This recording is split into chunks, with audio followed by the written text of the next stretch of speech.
Oi, meu nome é Maria Eduarda e eu sou a mentora do primeiro ano A técnico. O nosso tema do PI do segundo semestre é Perspectivas em Cena, o cinema como janela para o mundo.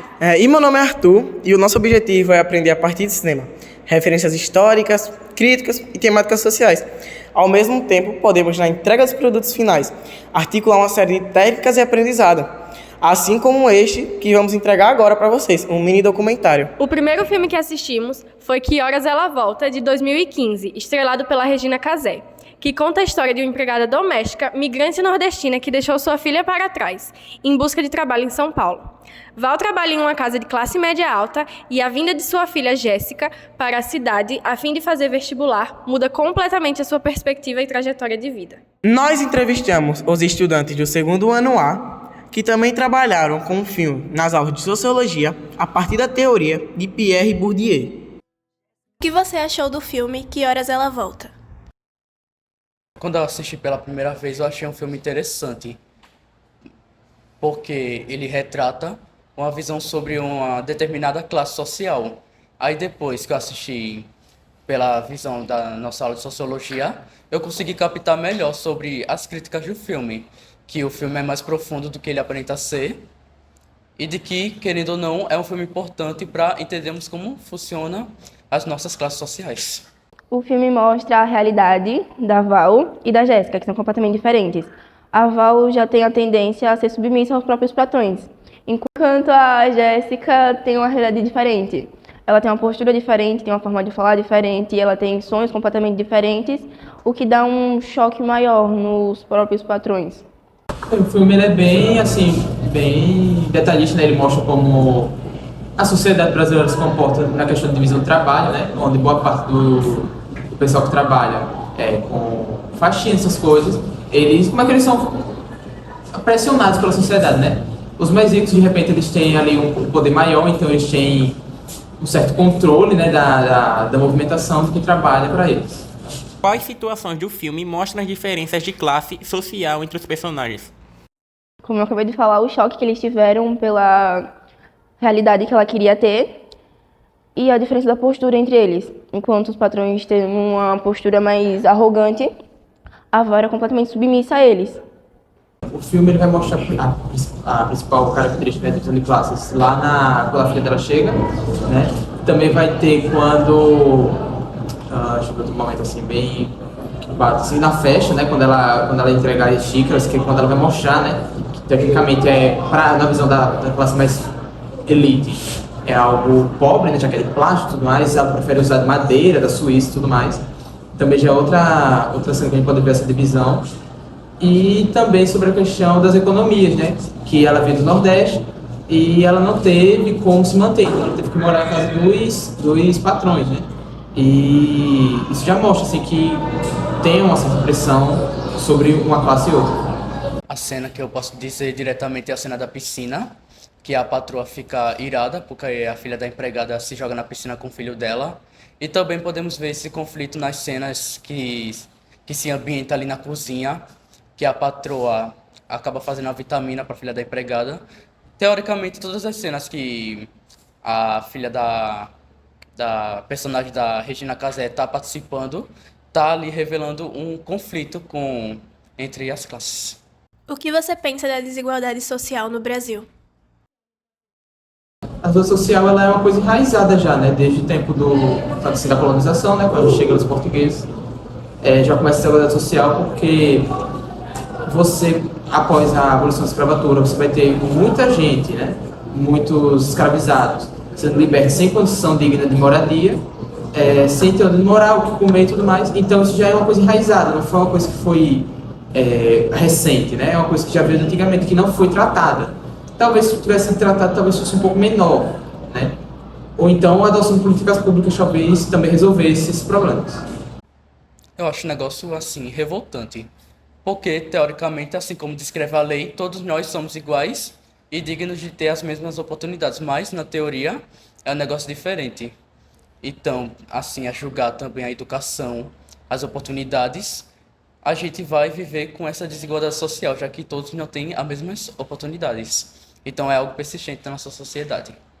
O tema é pouco tratado até então, mesmo que alguns professores estejam tentando aplicar isso mais para a vida dos alunos, ainda é pouco falado. Como a luta de Val por melhores condições de trabalho e respeito desafia as normas sociais estabelecidas. O fato dela estar desafiando, ela acaba quebrando algo que já está ali como estigma. Então acaba causando conflito porque ela quer sair daquela rotina dela para algo melhor. Então acaba gerando conflito porque talvez também ela não esteja adaptada para alcançar o próximo passo. E também pode acabar se redimindo e aceitando a situação dela, na qual ela já está submetida e acostumada. Bem, para Bourdieu, né, ele diz o seguinte, que o indivíduo ele vai estar numa espécie de plano cartesiano. Ele vai ter as condições econômicas e as socioculturais, ou seja, o conhecimento dele. Por ela ser uma mulher do Nordeste, né, ela tem o desafio de ter que se manter, como eu posso dizer assim, sair dessa bolha, né, tipo assim, de você conseguir, de repente, melhores condições.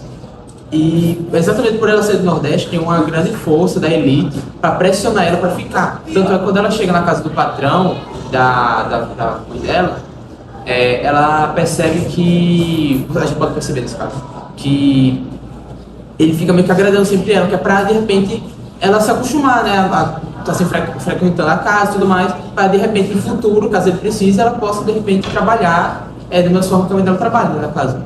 Em uma das cenas do filme, o patrão de Val, o Dr. Carlos, se aproxima de Jéssica com segundas intenções. O que você acha disso? Você acha que é uma coisa frequente? É frequente, principalmente porque ele realmente achava que ela seria como a mãe, que aceitaria tudo que ele quisesse, na hora que ele quisesse, como não foi assim que aconteceu no filme. Talvez eu vejo isso como duas coisas, que foi também algo que eu captei na aula de sociologia, que ele enxerga na Jéssica uma coisa que a esposa dele não tem, que é a capacidade crítica, uma visão sobre as coisas, esse interesse, coisa que a mulher dele só apresenta só para a área que ela trabalha. E também acredito que também é uma crítica sobre pedofilia, que é esse interesse contínuo de homens velhos por meninas mais jovens.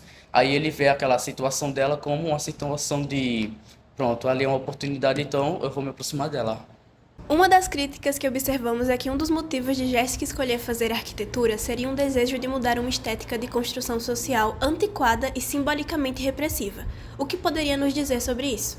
Bem, para começar, né, a arquitetura, a gente pode, se a gente for pegar na visão cultural da elite, né, ela é uma profissão, um estudo, assim, de quem tem mais condição financeira. Obviamente, quando ela tenta, tipo assim, ela é uma pessoa pobre do Nordeste, como é retratado no filme, se formar nisso, ela está querendo meio que quebrar essa bolha.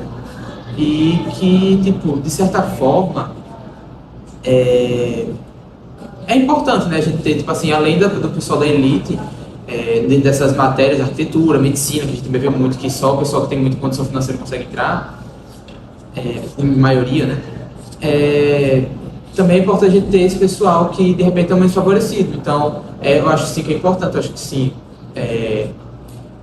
seria de interesse não só dela, mas social, a gente conseguir colocar mais pessoas lá.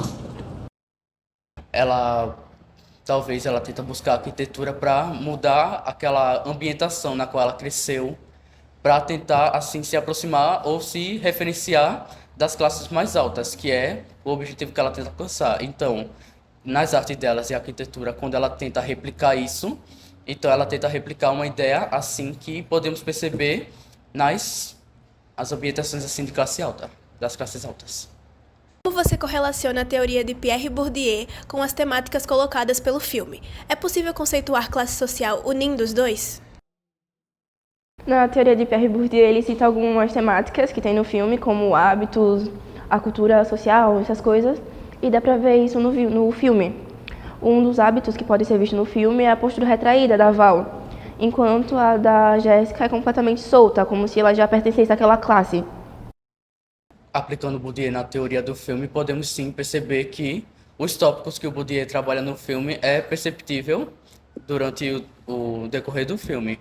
Como o nosso professor falou, o Eric, durante as aulas dele, podemos perceber que se a teoria do Bourdieu fosse um filme, seria esse filme, Que Horas Ela Volta, porque também percebemos a, o conceito de trajetória entre a Val e a Jéssica, que a Jéssica pode ter a capacidade de replicar a mesma trajetória da Val.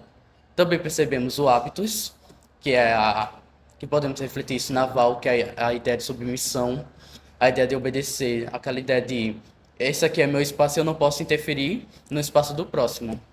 E também, assim, nos campos, que podemos perceber assim, essa luta entre o personagem do filho da patroa, como esqueci o nome, e a Jéssica. Pensando ainda com o Bourdieu, qual foi a mensagem que o filme passou? Ele mostra que com o nosso esforço e estudo a gente pode mudar a nossa realidade, para que a gente possa romper essa reprodução em massa que acontece. A principal mensagem vejo como essa luta assim para mudar assim de vida, sobre o foco assim para não repetir a mesma trajetória. Assim também podemos perceber umas críticas assim sociais que podemos tirar como uma lição, tanto lição de moral quanto uma lição para podermos confiar em si mesmos que podemos mudar o nosso futuro. Com base em Bourdieu, como você percebe o jogo dos tipos de capitais que são mobilizados no filme? Assim, capitais, agora eu lembrei. Assim podemos perceber entre a Jéssica e o filho da patroa, que é um dos campos, que é para conseguir uma oportunidade. Também percebemos no repertório da Val a forma como ela fala, como ela se comunica, ou a capital cultural, econômica talvez, pela a base da vida dos patrões. As ambientações, as falas, os acontecimentos retratam as capitais descritas pelo Bourdieu. É visto o capital cultural e o capital econômico, mostrando a diferença da classe entre elas, sempre tentando inferiorizar cada vez mais a classe inferior, que é a proletariada, e sempre vangloriar cada vez mais o burguês. O capital cultural mostrando como ela sempre vai estar se submetendo, sempre a todo momento, justamente pela a condição financeira que ela tem. Você acha que Jéssica herdou e reproduziu características dos seus hábitos de classe vinculada à sua mãe, a Val? Não, no filme dá para perceber a completa diferença entre as duas. A Val se submete a tudo que é dito para ela, enquanto a Jéssica procura algo diferente. Se ela não concorda com aquilo, ela busca o que ela quer. Sim, que também já é um momento assim crítico do filme, que percebemos que a Jéssica também tem um filho. Ou seja, ela deu um passo para reproduzir a mesma trajetória que a mãe dela. Só que percebemos que ela desvincula dessa trajetória pelo fato dela estar obstinada a estudar e conseguir mudar de vida. Ou seja, se ela não tivesse esse interesse, ela repetiria a mesma trajetória que a mãe dela, que é o quê? Engravidar e deixar o filho para algum parente cuidar, enquanto ela muda de estado para trabalhar. E podemos perceber que no filme acontece totalmente o contrário. Ou seja, a trajetória que a Jéssica traçou mudou, ou seja, desviou do da Val. Você enxerga a sua própria realidade no filme? No filme? No filme em si, sim, eu enxergo. Porque eu fui criado, meu pai é de São Paulo, minha mãe é de Maceió, foram duas realidades distintas. E quando eu voltei de Maceió, eu estava numa classe média ainda baixa, classe média. Aí eu voltei a morar com minha mãe. Aí eu passei pela mesma coisa que a filha da Val passou. Eu tive que começar a aprender os hábitos da minha mãe, que é diarista hoje. Eu reconheço bem. De certa forma, sim, porque a gente pode perceber que, tanto na visão do Bourdieu, tanto no filme, a gente tem certas preposições para, de repente, seguir a questão da econômica, do trabalho, dos costumes, né, de certa forma, e da parte cultural. Sim. Partindo da crítica sociológica de Bourdieu, quais seriam os mecanismos que permitiriam impedir a reprodução total das desigualdades? O Bourdieu, se a teoria dele toda é para a reprodução. Então, os mecanismos já estão lá. Eles já estão, a desigualdade já está ali aparente, eles já são submissos, eles não têm nenhum capital. É só eles continuarem do jeito que eles estão, já diria Newton, né? No corpo está parado, ele vai permanecer parado, a não ser que ninguém mexa nele. O principal é o acesso ao estudo. E o apoio é principalmente muito importante para a gente poder não reproduzir todo esse passado não tão importante assim. A sociologia pode funcionar como um esporte de combate? Sociologia, com toda certeza. A sociologia ela deixa a gente ver e pensar de forma racional aquilo que para nós já era natural. Eu lembro que a primeira aula de sociologia que eu tive foi o Eric, o professor Eric, e ele passou a visão da sociedade, de uma sociedade, só que de uma forma completamente distorcida. No final a gente descobriu que eram os americanos, só que a sociologia, ela sai tanto de dentro da sociedade que a gente consegue ver de forma mais clara aquilo que quem está lá não consegue ver. E quando você consegue ver, você consegue pensar de forma racional e tentar não reproduzir, tentar quebrar aquele ciclo.